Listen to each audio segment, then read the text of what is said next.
Hello and welcome to my third and last trip overview video of the University of Salford MSc Wildlife Conservation field trip to Costa Rica in May last year. There are two other overview videos before this and then three other sort of general videos.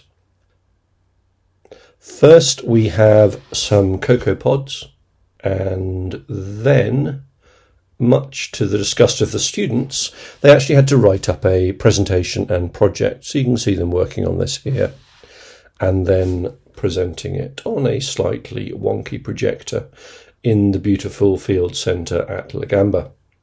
Just after this, someone turned up and sold us a couple of $100 of cocoa and roasted cocoa beans, which were amazing. There was now time for one last check on the tent making bats. Some nights there would be up to 4 sleeping under this palm. Really beautiful animals. And then the day after that, sadly, we had to leave La Gamba after a wonderful time. So these are the master's students and myself and Christoph and Matt, who's a great PhD student who's very keen on frogs.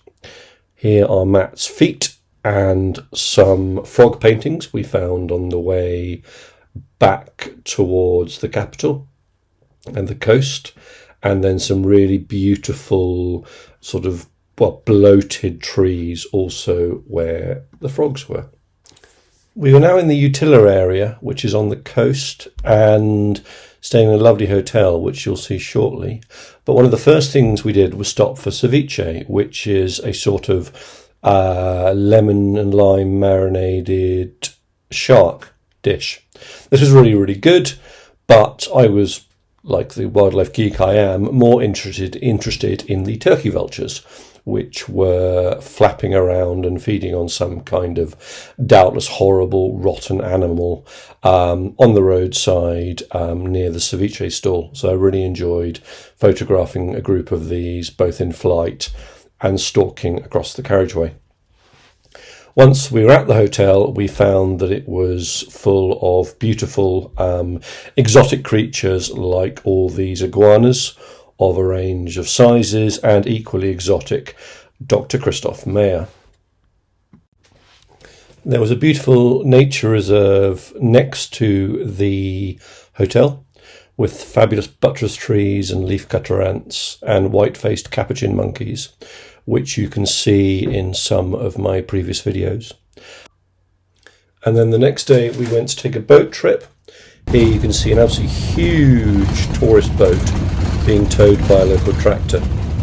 The boat trip was fantastic, really special. The snorkeling was cloudy and we were in the wrong season for humpback whales, but wonderfully luckily we were able to see a number of bride's whales, which are a little bit bigger than a humpback, something like 40 or 45 feet long. Having said that, the thing about whale watching is that unless it's very close, any of the great whales are basically a long, thin black curve with a smaller, pointier black curve on top. And for the vast majority of the trip, this is all we saw. Spectacular, but the kind of thing a kid could draw. However, we were treated to a couple of wonderful views, with one breaking the surface not much more than about 20 feet, maybe 30 feet from the boat. Really spectacular. The landscapes at the coast, the rock formations, were also great, and things like frigate birds and brown pelicans kept us company.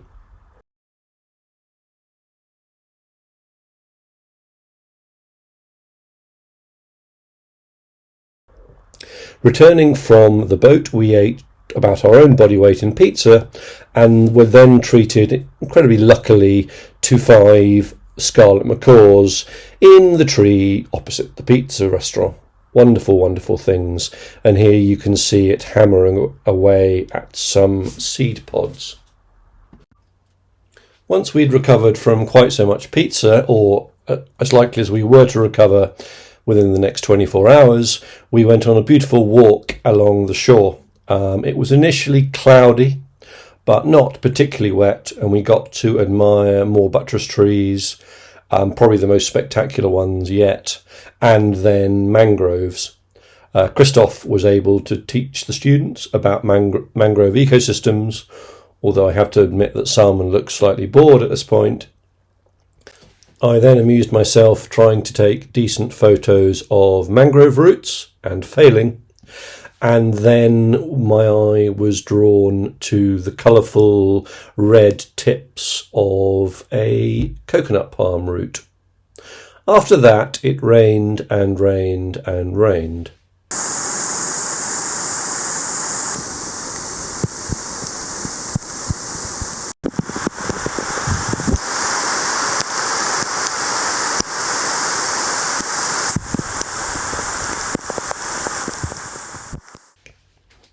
On the way to Manuel Antonio National Park the next day, the bus took some time to sample the local vegetation, and once we were in the park there were fantastic buttress trees and beaches.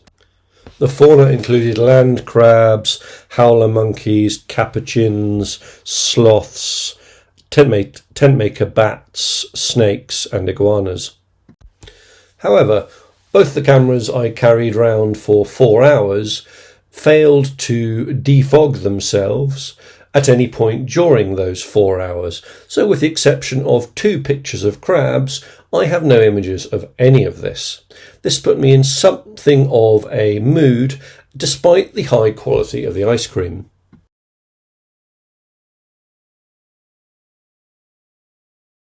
After we left the national park, we enjoyed spectacular views of wild American crocodiles from a bridge well above them and safely out of the way. The biggest males here were probably 3 to 3.5 meters long. They really were amazing. This is a very famous spot in Costa Rica for watching them. As well as these huge and fearsome reptiles, I caught a sight of a purple gallinule, which is a beautiful bird that looks at least a little bit like a lanky moorhen, and that was really lovely to see. Sadly, this was pretty much it. We had to get the plane the next morning, and after a moderately long and tiring journey, there was time for final beers at Amsterdam Airport before we arrived in Manchester. I'd like to really thank the students and Christoph and the Austrian staff and Matt for their warmth and enthusiasm throughout the trip. It really was spectacular, and I would recommend it to anyone.